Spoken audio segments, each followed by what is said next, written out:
한국 경제의 역동성과 중소기업의 성장을 주제로 조주현 중소벤처기업연구원 원장님께서 기조 강연을 진행해 주시겠습니다. 조주현 원장님을 다시 앞으로 모시겠습니다. 큰 박수 부탁드립니다.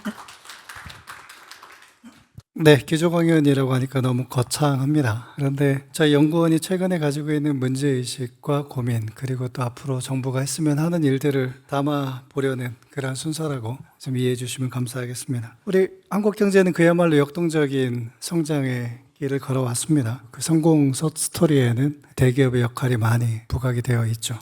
근데 그 이면에는 우리 중소기업과 벤처기업, 그리고 소상공인의 역할이 분명히 함께하고 있었다는 것을 좀 강조해서 한번 말씀드리는 시간이 될 것이라고 생각이 되고요. 또 앞으로 다가오는 경제의 대전환기, 이때에도 우리 중소벤처기업과 소상공인이 그 필요한 역할들을 해낼 것이라는 점, 그리고 이를 위한 정책적 대안에 대해 말씀드리는 그러한 자리가 될 것이라고 생각을 합니다. 아시는 대로 우리 한국 경제의 성장은 한강의 기적 이렇게 불리고요. 압축성장, 역동성 이렇게 대변이 됩니다. 우리 경제는 1960년대 이후에 산업화, 그 다음에 수출 주도, 1990년대 이후에 기술 집약적인 산업의 육성, 2000년대 초반 이후에는 정보통신 IT 산업의 발전, 그리고 제조업과의 융합을 통해서 성장해 왔다고도 말씀드릴 수 있습니다. 중소기업도 이에 발맞춰서 대중소기업 간 계열화를 통해서 산업화의 주역이 됐고, IMF 때에는 국난 극복에 또한 주역 역할을 했습니다. IT 융합의 시대에는 벤처, 스타트업의 폭발적인 성장으로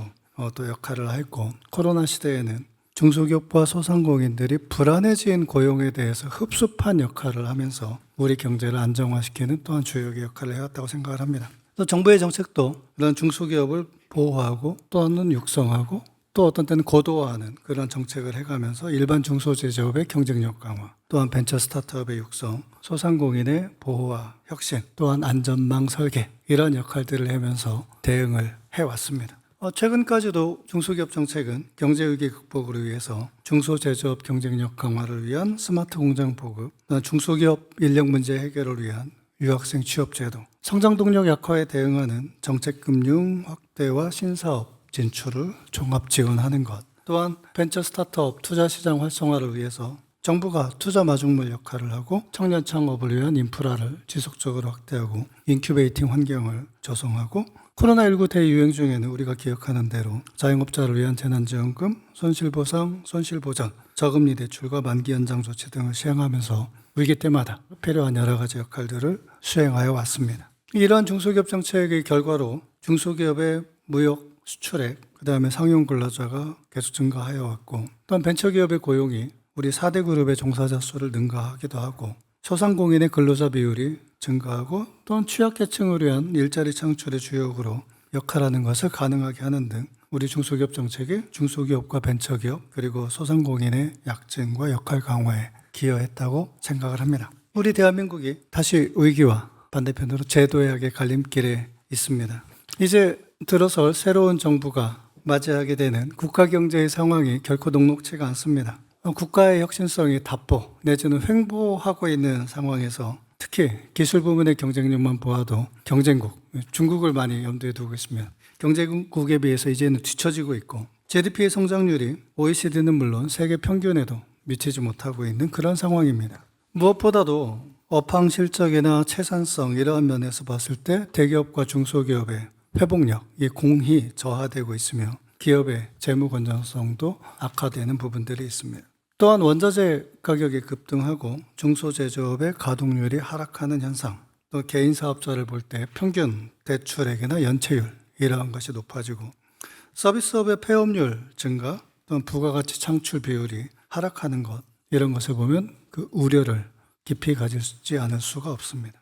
이러한 위기적 상황의 배경에는 우리 기업이 AI와 디지털 전환을 따라가지 못하는 점, 인구 면에서 전체 인구, 특히 생산 연령 인구가 감소하며 여기에 지역 침체와 소멸의 위기가 심화되고 있는 점, 또한 대외적으로는 글로벌 보호무역주의가 확장되고 플랫폼 경제로의 전환이 가속화되고 있는 점 등이 자리하고 있습니다. 이러한 상황은 과거 우리가 역동적으로 성장해올 때 우리가 직면했던 경제 질서와는 상당히 다른 측면이 있습니다. 그리고 또 이러한 변화가 급속한 속도와 스케일로 진행되고 있는 점에서 경제와 경영 환경의 구조적인 대전환이라고 부를 수도 있을 것입니다. 자, 이러한 경제 구조의 변화 속에서 다음 정부는 어떠한 중소기업 정책을 해야 할까요? 이미 오늘 여러 번 말씀드린 대로 중소기업은 우리 경제의 뿌리이며 또 다가오는 구조적 대전환기에도 핵심 동력으로 역할을 할 것입니다.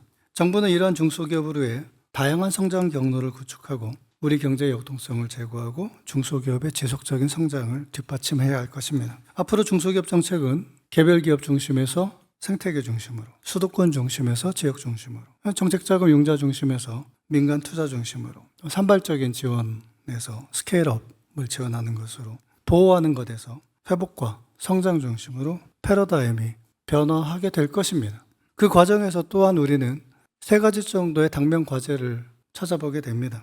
그 3대 과제는 중소제조업의 경쟁력이 상실할 위기에 있지 않은가, 또한 AI 등 기술 격차가 심화되는 가운데 벤처 생태계가 너무 위축되고 있는 것은 아닌가, 또한 급증하는 소상공인의 부채나 출구 전략이 보이지 않는 것을 볼 때 이런 구조적인 소상공인 문제를 어떻게 풀어낼 것인가, 이게 당면 과제로서 저희는 인식을 하고 있습니다.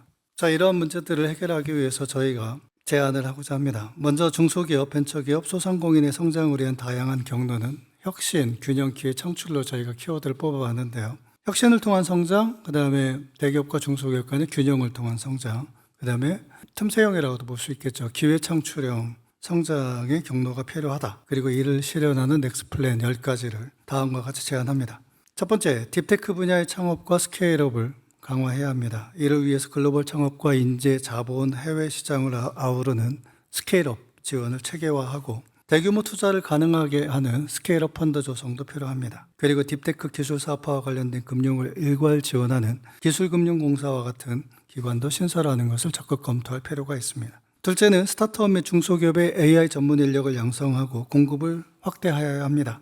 이를 위해 중소기업 부설 연구소를 적극 활용하고 AI 트레이너 같은 것들을 통한 교육과 컨설팅 등을 제공하는 것이 필요합니다. 세 번째로 벤처 투자 재원을 다변화하고 모험 자본 투자를 확대해야 합니다. 모태펀드의 확대 당연히 중요합니다. 그리고 선진국과 같이 퇴직연금, 국민연금 등의 벤처 투자를 허용하고 또 이미 허용된 기관에 대해서는 활성화할 필요가 있습니다. 그리고 고액자산가의 증여자금을 활용하여 벤처 펀드를 확충하는 방안도 검토할 필요가 있습니다. 네 번째로 중소기업의 미래 성장을 지향하는 R&D 지원을 확충하고 개발된 기술의 사업화를 제고해야 됩니다. 이를 위해서 중소기업 전용 R&D 예산은 대폭 확대해야 되고 각 부처 R&D 결과물을 사업화하는 그리고 또 이를 통합 지원하는 프로그램을 고안해낼 필요가 있습니다. 다섯 번째로 AI 제조 혁신을 통해서 지역 중소기업의 성장을 견인해야 됩니다.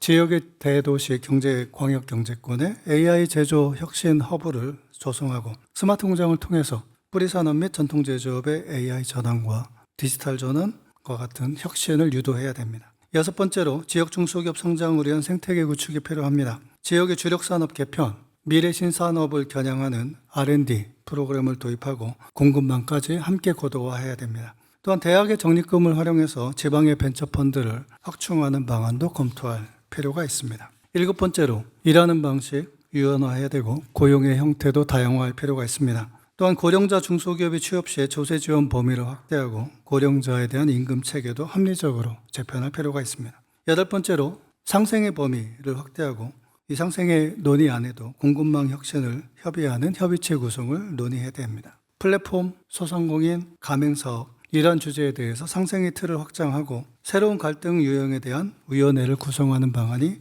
있을 것입니다. AI, 바이오, 모빌리티 등 신산업, 금융 및 전통 제조 등 분야별로 공급망 문제를 협의하는 협의체 구성도 가능할 것입니다.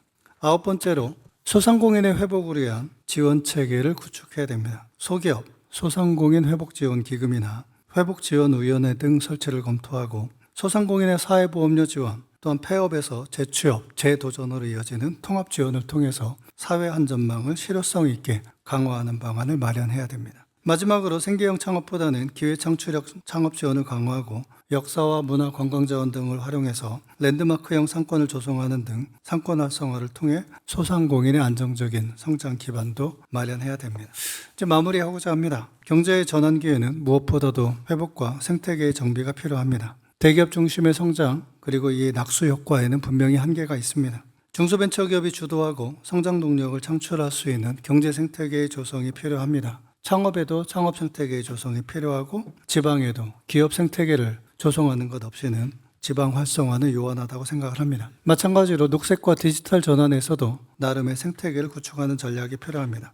중소기업은 과거 산업화 시기 그리고 우리가 폭발적으로 성장하는 시기에 그 기반과 뿌리 역할을 해왔습니다. 이제 위기와 전환기를 맞아서 중소기업이 경제 복원력의 중심 역할을 할 수 있도록 해야 됩니다. 중소제조업의 위기, 벤처 생태계 위축의 위기, 소상공인 부채의 위기를 넘어서 중소기업, 벤처기업, 소상공인이 이러한 전환기의 핵심 동력을 창출하는 그러한 정책 구심체가 될 수 있도록, 정책 대상이 될 수 있도록 저희 중소벤처기업 연구원도 노력을 다하도록 하겠습니다. 감사합니다.